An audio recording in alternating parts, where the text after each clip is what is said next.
How clutch was Nicolas Deslauriers' fight on Monday night, and will the Canadiens tire out before the end of the season? We'll let you know on this week's Hockey Inside Out.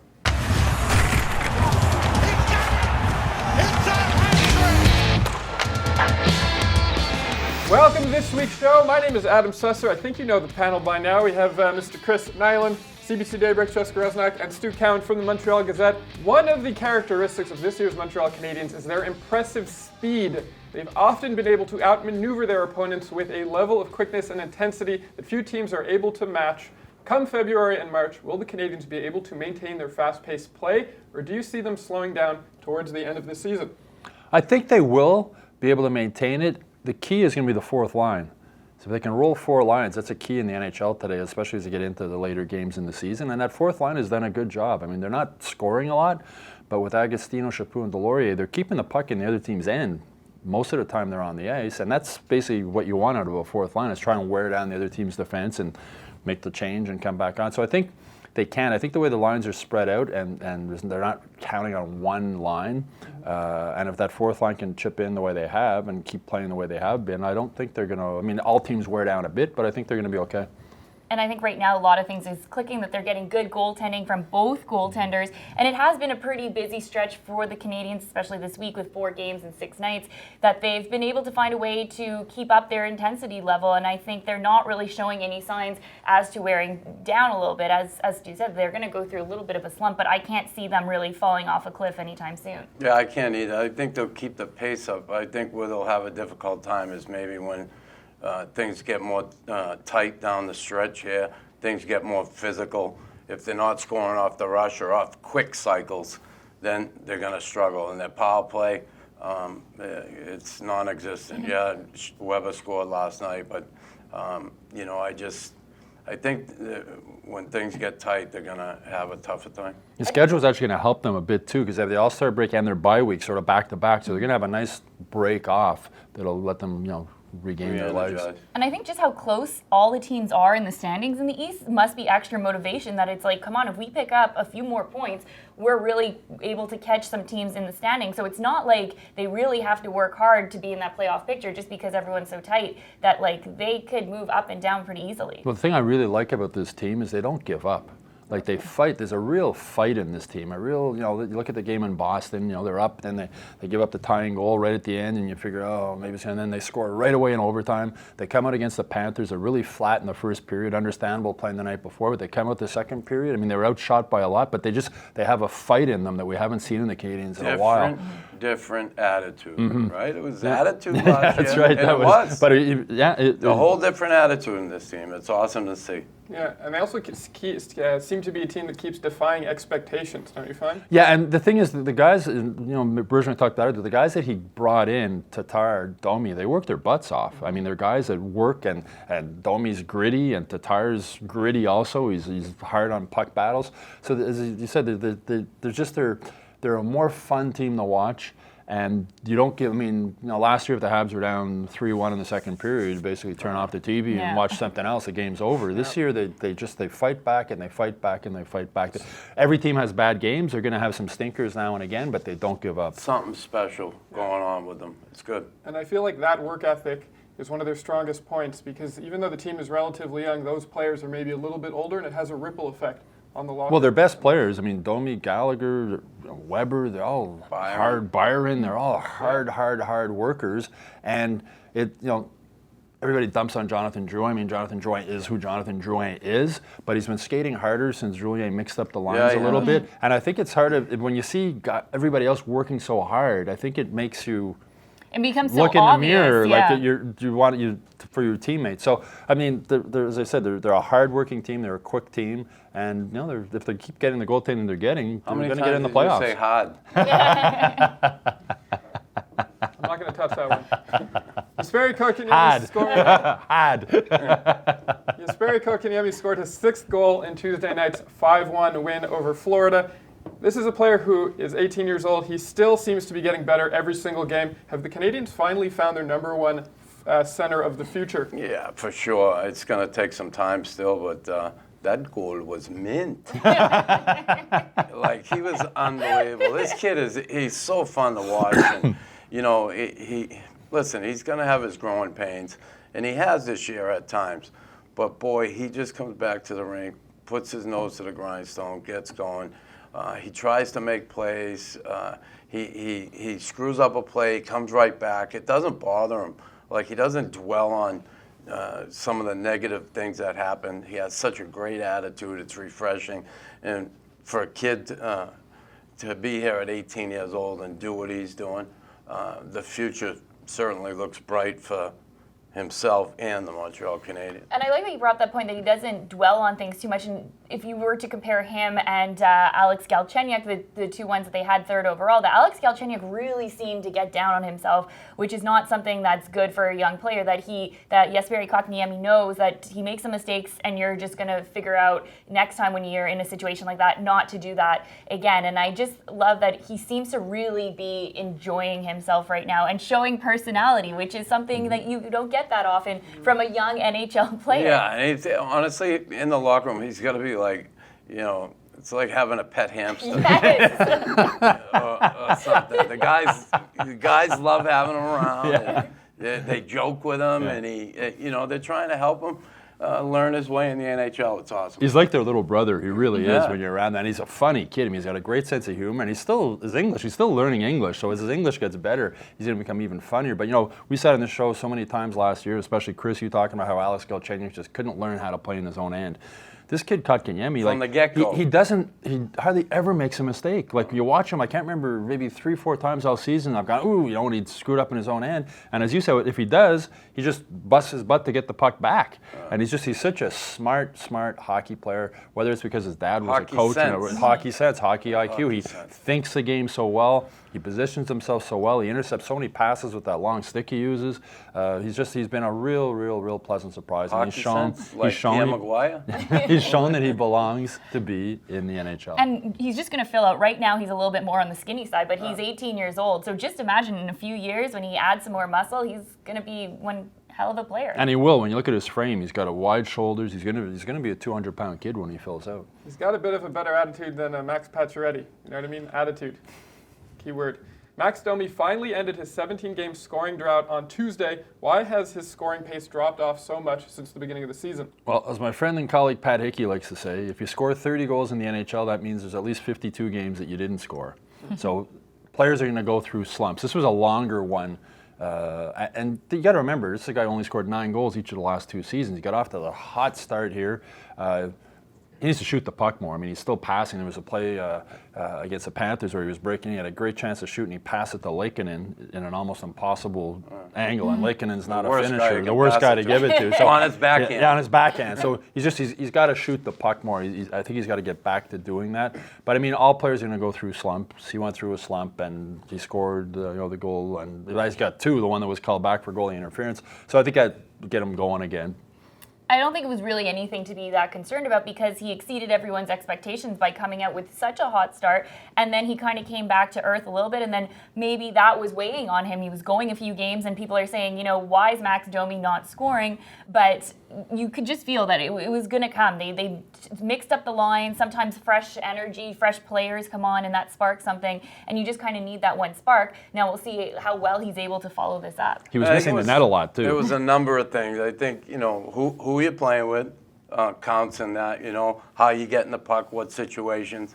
Overpassing the puck, not shooting as much. And then you get squeezing the stick a little bit, you stop pressing, He did have such a good start and probably wanted to keep that going. And when he started to tail off a little bit, the heat got on him a little. Everybody's talking about it, and all of a sudden it's like, I got to score tonight. I got to put one in. But, there's one thing he never stopped doing during those 17 games, and that was working his butt off. He kept trying. He kept pushing. He didn't sulk. He just got back to work. The kid's another treat for a coach to have around. And what I like about Max Domi is he never talks about himself, which gets a little bit frustrating for reporters when you just want that quote. But it's not about the reporters. Stop. But Max Domi doesn't make anything about himself. That he's always, giving credit to everyone else, and I think that really shows, the kind of person he is and how great of a teammate he is as well. Maybe not for us. It'd be nice, just once, give us that quote. And he's got that little fire, eh? When he snaps, he loses it. And I've mentioned before, he's behind the play. He's a sneaky, dirty player. I mean, he's not fun to play against. I mean that in a good way. You watch him behind the play. Thomas Mechanic was good at that also. Domi's even better, and why guys get upset at him? You always see him in front of the net taking a shot. They're probably upset at what he did behind the play that most people didn't see. But he's not a fun guy to play against. And as Chris said, even when he's not scoring, he's doing something. He was winning a lot of faceoffs too. He won a lot of last couple of games. He was like 70-something%, I think, in the faceoff circle. So if you can't score, you got to find other ways to help out, and he's a player who's able to do that. Jonathan Drouin's game has improved since Claude Julien moved him to a line with Danault and Gallagher. What effect would you say those two players have had on Jonathan Drouin's game? I think Claude Julien took him out of his comfort zone a little bit. Him and Domi had been together. They're friends on the ice, off the ice, and they were just getting, as Claude Julien used the word, stale. His lines were getting stale. And I think it just maybe shook him up a little bit that way to put him with somebody else. And when you're playing with Brendan Gallagher fixes a lot of problems. So whatever line is going bad, you put Brendan Gallagher on it, and it seems to work. And Phillip Danault, I've said this before, the most underappreciated hockey player on this team. He's a hell of a hockey player, 200-foot center. He does so much good stuff for this team. And they're two good guys for him to play with. And I think he rattled the cage a little bit, I think, Claude Julien. Guys were getting stale and maybe comfortable, and I think it was good timing to switch up the lines like he did. And they're two guys that work extremely hard, Brendan Gallagher and Danault, that they're players that really had to earn their spot, so that can also rub off on him. And just switching up the lines, it's not that big of a deal to have done that, even though Domi and Drouin played together for pretty much the whole season, that things just happen, that you need to change things up and see what kind of spark that you can get. And as you mentioned, Brendan Gallagher is really good of a player to help the other guy regain his game. Yeah, he's played better. There's no question. Has it changed? Somewhat, yeah. But I think it's coming from him. I think maybe he heard the talk around that, about himself. I'm sure he has. How can't you? From Alan Walsh. You must have told him everything. Everybody's saying from if he doesn't read the paper, if he doesn't listen. But a lot of people were upset with the way he was playing. The fans booed him. I mean, he obviously, any player doesn't like that. And I'm sure that kind of motivated him to step it up a bit. And when he does, he can be a dangerous player. But he's got to come to the rink every day. Can't float around. You can't just take it for granted that, I have talent and things will go my way. You got to be able to play in traffic. You got to pay the price. And when he starts doing that, like he looks like he has again, he'll have more success. The thing, too, is Claude Julien doesn't switch up his lines a lot. Like, he likes to stay with set lines, not unlike Michel Therrien, who was juggling them all the time. So I think it really does get the guys' attentions when he does shake it up, because they go, before Therrien, oh God, he's switching lines again. But with Claude, he's stuck with basically the same lines throughout most of the season. So when he did tinker with them, I think the guys went, okay, I think he got their attention. Chris, you've played in the NHL. I assume you've played with guys like Drouin, who just have so much talent, but maybe their work ethic is shaky. Do you see a player like Drouin growing out of that as he ages, or is that just some guys are just like that? No. I don't. Yeah, guys, it's like saying you think Gallagher will one day mellow out. It's just not going to happen. You know how to play the game, and that it's great to know how to play the game and understand the game, but all that stuff comes from within, and it's one of the biggest things, the most difficult things to do is change someone like that. You kind of live with them, pat them on the bum and bring them along and take, let's be careful. We got to kind of kid glove them, and I hate that. I'd rather kick them in the ass and tell them, let's go here, grow up. It's time to play hockey. Look what your teammates are doing here. And listen, I don't expect everybody to be the same, and they're not. But you got to come prepared. You got to come and start the game like, it's you're down a goal, and you got a empty net behind you, and you're really trying to tie the game. You got to play the game like that all the time. And listen, I know guys aren't going to be able to do it every night because there's so many games, and some nights your legs just don't go.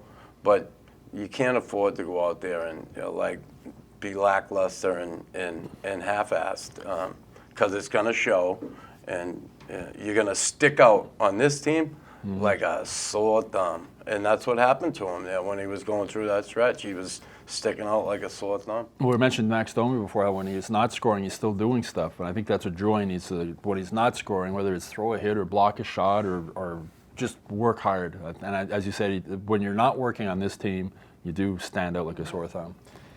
Speaking of working, Nicolas Deslauriers fought Kevin Miller in Boston on Monday night. It riled up his teammates. Do you see that fight as the turning point in the eventual 3-2 overtime win over the Bruins? There's the guy to answer it. I don't know as a turning point so much as it was the perfect time for him to do it. I think his team, listen, I know a lot of people in the analytics, people say, oh, it doesn't work, and and all the pacifists and the lefties out there. But the fact of the matter is it does. Your teammates, and it doesn't always work. Guys fight and try and change the tempo, and sometimes it doesn't work. And then sometimes, I know one thing, when guys fight like that the other night, the guys on your bench go, you know what, come on, let's go, let's pick it up. It does have an effect on the bench and his teammates. And I give him full credit for what he did the other night. And this kid, after breaking his jaw there and going through what he did, it's not easy to come back and all of a sudden have that confidence you had before as a fighter. I give him a lot of credit for being able to bounce back from that, because there's a lot of trepidation, there's a lot of nervousness in that, thinking that one punch can do that again, and then you go out there and do it. And again, that's the only way you can do it. You have to show up and fight your way through something like that, because if you let that broken jaw bother you going forward, you're going to be out of a job. And he's handled it well. And certainly that fight the other night was, what a fight. Yeah, it was awesome. He helped his team in a big way. You know what, though? Even the game against Colorado, I thought there was a turning point with Deslauriers. Jordy Ben hammered somebody with a clean check, and I can't remember who was in Colorado, went after Ben to fight him. And Deslauriers stepped in, and the guy just went, oh, I don't want nothing to do with this guy. Yeah. And then there was another similar play later in that game, and the same thing, Deslauriers stepped in, and the guy went, oh. So not only does that go on the Canadiens bench, the Colorado bench, or the other team's bench is going, oh, this guy. So basically, at that point, Deslauriers can basically do whatever he wants, because there's nobody on the other team who's going to challenge him. And so I think then Colorado maybe ends up playing a little bit scared. So I think Deslauriers had as much of a turning point in the Colorado game as he did in the Boston game, just with his physical presence out there. And he's a guy who works hard every shift, finishes all his checks. Earlier in the season, he was struggling badly, and I think it had to do with the facial injury, because, you know, I'm sure he wasn't eating like he normally was. He probably lost some weight, and he just seemed to have lost that half step to finish those checks. He's got it back now, but I mean, he's a physical presence. The guys on the team love him. There's a reason why they gave him the Game of Thrones cape after the Boston game. So that, you know, I asked Claude Julien about it, and he said that says it all. You want to know what it meant to the team? They gave him the cape. I really hope someone's washing that cape, because after every game, these sweaty players very good. I don't know if players are going to want to accept it, but I think when it comes to fighting, there's a time and a place for it, and that game against Boston really was. It's an emotional game. The two teams really hate each other, and it just sort of gave that boost that they were looking for. So funny we're talking about a fight that, you know, it's like it used to happen like every time before. Now there's a fight and everybody's talking about it, because it's like, wow. And you don't get many like that. That was a wild one. It was a good one. It certainly was a good one. What's the wildest fight you were in? Is there one that stands out in your mind? There was too many. So many. Yeah. You're right, Jess, though. It's probably a very stinky cake. That's all the time that we have for this week's show. Can the Canadiens maintain their breakneck pace for the rest of the season, or will they tire out and slow down? Let us know in the comments section below. I'm Adam Susser, and I'll see you next Thursday.